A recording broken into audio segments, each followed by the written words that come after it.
muitas realidades que existem no mundo, elas são fruto da iniciativa humana, de pensamentos, de sonhos, de desejos de uma pessoa que um dia pensou que aquilo podia dar certo e ela coloca mãos à obra. A cidade onde nós moramos, aliás, todas as cidades, elas são fruto disso, de alguém que um dia começou ali um pequeno povoado, porque tinha condições, porque tinha alguma coisa interessante naquela região, e depois isso foi se expandindo.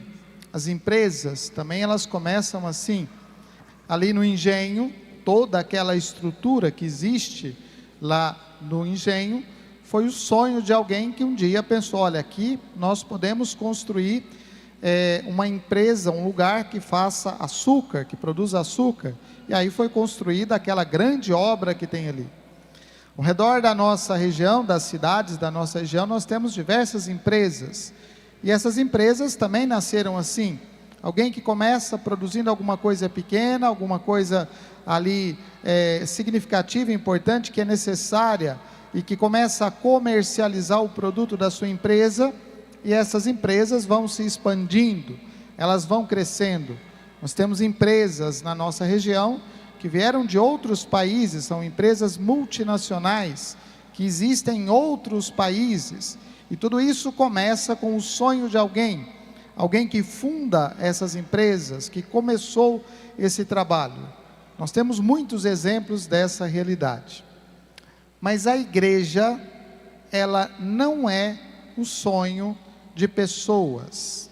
A igreja, ela não começou porque os discípulos de Jesus se reuniram e decidiram, tomaram a decisão de fundar uma igreja. Os discípulos não são aqueles que tiveram o protagonismo na fundação dessa igreja. Aliás, um grupo muito pequeno de homens, um grupo de 12, aliás, um destes foi aquele que traiu Jesus, que saiu, e depois foi agregado mais um, para que este número fosse representativo das 12 tribos de Israel. E não foram esses homens que tiveram a iniciativa dizendo assim, olha, nós vamos sair pelo mundo para divulgar, para publicar a mensagem desse Jesus a quem nós conhecemos.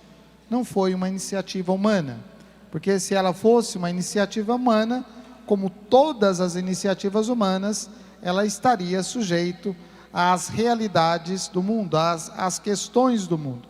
E a igreja não nasceu disso.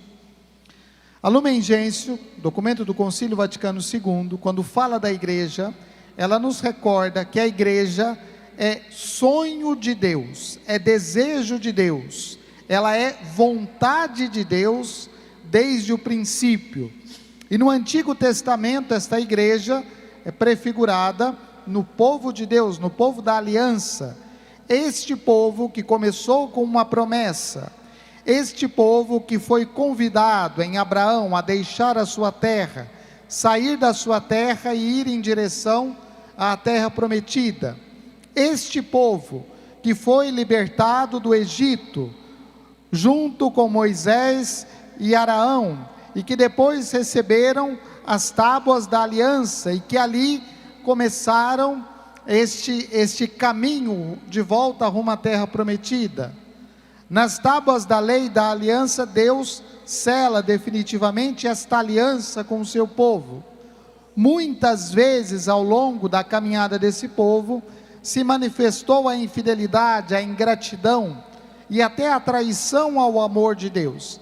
E Deus, na sua infinita misericórdia, chamou novamente este povo à aliança por meio dos juízes, por meio dos profetas.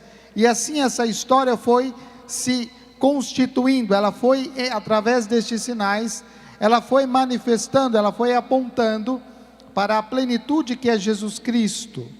Aquilo que era o sonho, o desejo de Deus, o estabelecimento da igreja acontece em Cristo.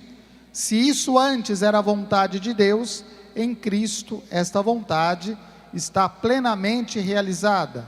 E a partir de Cristo, a igreja se estabelece, e ela continua, mas não pela vontade humana, ela continua pela ação do Espírito Santo.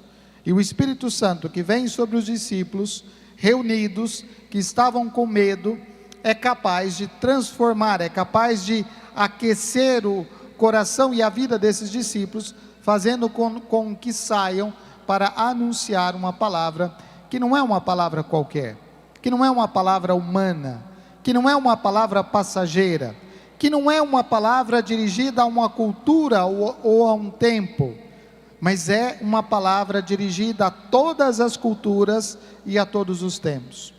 A primeira leitura nos lembrava como esta palavra, ela chega à vida, aos ouvidos de quem está escutando, e cada um escuta esta palavra segundo a sua realidade, mas é a mesma palavra que vem para evangelizar, é a mesma palavra que vem para dar um sentido à vida de cada um de nós. Por isso esta palavra não é apenas uma verdade, mas o compromisso que a igreja tem é de anunciar a verdade que é a mesma ontem, hoje e sempre. E aí o Espírito Santo continua a conduzir a igreja. O Papa Francisco, no início do seu pontificado, ele nos recorda algo muito importante, que a igreja não é uma ONG, ela não foi fundada assim, simplesmente pela vontade, e que a igreja não se espalha por divisões. Não deu certo aqui, a gente vai para outro lugar e começa de novo. A igreja não é uma franquia, a igreja não é um punhado de estabelecimentos que vão nascendo em qualquer esquina, a igreja não é uma empresa multinacional, ela tem uma finalidade, e a finalidade da igreja é a salvação da pessoa humana. A igreja existe para anunciar a verdade, e a verdade nos leva à salvação, e nós não podemos esperar outra coisa da igreja, nós não podemos desejar outra coisa da igreja. É bem verdade que no tempo presente se procura, se tenta fazer com que a igreja se modifique, que ela se adapte às situações do tempo. É bem verdade que se procura fazer com que a palavra de Deus, ela perca a força da verdade, para se adaptar à razão do mundo, às vontades do mundo. Mas não é para isso que a igreja existe. A igreja também não existe para fazer caridade, ela não existe simplesmente para fazer isso ou aquilo, mas aquilo que ela faz no mundo, ela faz como consequência da fé. É por causa da fé, é a partir da fé, movidos pela fé, que nós tomamos decisões, atitudes, e que nós fazemos aquilo que fazemos. A igreja age assim.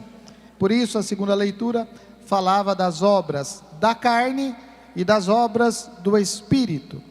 E aquilo que nós devemos manifestar ao mundo são as obras do Espírito e não as obras da carne. E ali nas obras da carne estavam todos os pecados. Às vezes a igreja sofre por causa dos nossos pecados, porque apesar de termos recebido o Espírito Santo de Deus no batismo, e portanto nos tornamos filhos adotivos de Deus, e confirmamos esta fé com o sacramento da confirmação ou do crisma, apesar disso, às vezes se manifesta nas nossas atitudes, as atitudes de uma pessoa que não compreendeu ainda isso, e daí a realidade de pecado que tantas vezes se torna um contratestemunho na igreja, mas não da igreja. Na igreja por quê? Porque nós estamos na igreja, e é esta a realidade que nós temos que deixar, que a ação do Espírito transforme. É a nossa vida que precisa ser transformada, não é a igreja que precisa mudar, não é a igreja que precisa se adaptar, não é a igreja que precisa mudar a sua doutrina, não é a igreja que tem que mudar o seu posicionamento, mas somos nós, que pela escuta da palavra de Deus, somos convidados, somos chamados à conversão. Pela escuta da palavra de Deus, precisamos deixar que a luz de Cristo brilhe na nossa vida e através da nossa vida, para que esta mensagem seja acreditada, tenha credibilidade na realidade do mundo, porque não adianta falar de conversão se nós não nos convertemos. Não adianta falar de vida nova em Cristo se a nossa vida transparece algo diferente disso.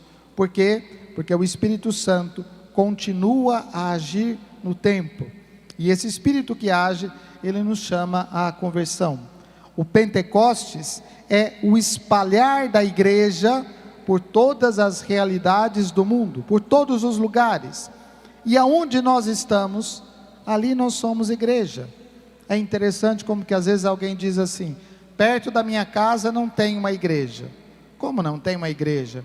Você é igreja, você é chamado a testemunhar a sua fé. Igreja não é só o templo, não é só a construção de pedras, que pode ser muito bonita, mas não isso o mais importante. Igreja é o povo de Deus reunido, e o povo de Deus reunido que celebra, o povo de Deus reunido que celebra a vida, e que vive aquilo que celebra. Aí a igreja toma corpo, ela se constitui, ela se afirma na realidade do mundo.